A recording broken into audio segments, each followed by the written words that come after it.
Hello नमस्कार प्रणाम। हम बनी आप सबके भाई एक्टर कॉमेडियन घोटाली मैन। एगो बहुत ही मुद्दा हम बात करे के चाहतनी अपना फेसबुक पेज के माध्यम से। जौन भोजपुरी में चलता विवाद ओकरा बारे में हम पहली बार बोलतनी अपना पेज के माध्यम से। आप सब देखिए, एगो हमने के भोजपुरी के लोग बढ़ावे के चक्कर में नहीं खे। इतना कंपटीशन के ज़माना आ गई बा, भोजपुरी के लोग बढ़ावे के चक्कर में नहीं खे।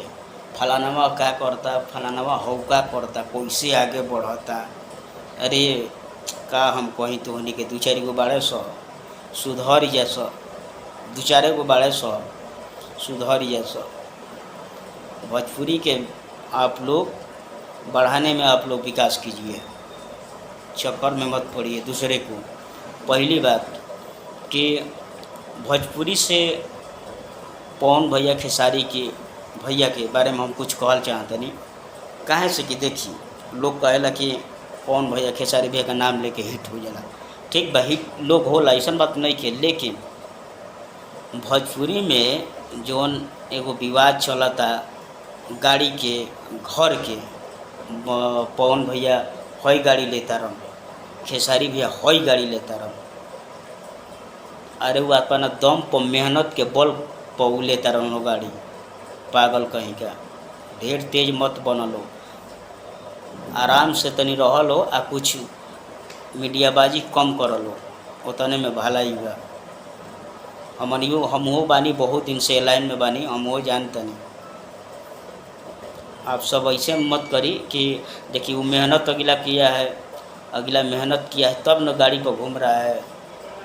केहू ही नहीं के कहत कि अरे बड़ाई नहीं के करत, हो कंपटीशन करता रहन हो। अरे खेसारी भैया तो ले लन गाड़ी, जमीन, पवन भैया जमीन के खेसारी भैया के एकदम रिकॉर्ड तोड़ देहलन। अरे यही में रही जीवलो, कुछ बढ़िया चीज़ देखावलो कि लोग के ठीक लगो।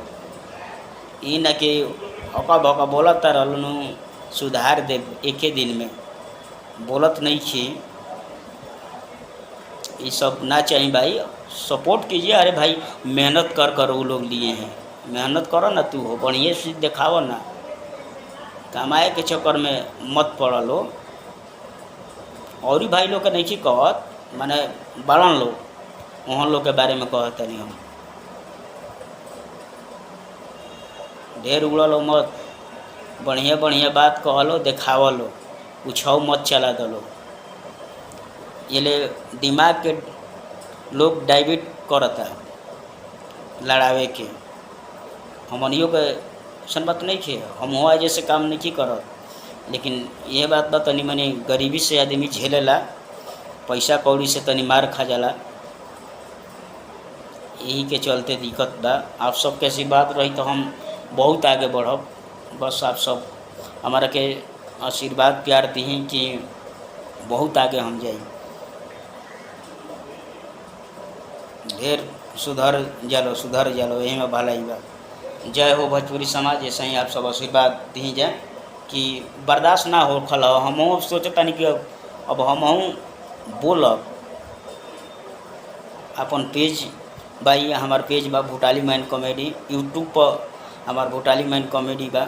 आप सब ज़्यादा से ज़्यादा सब्सक्राइब करी और आगे में बढ़ाई। जय हिंद, जय भारत, जय भोजपुरी समाज।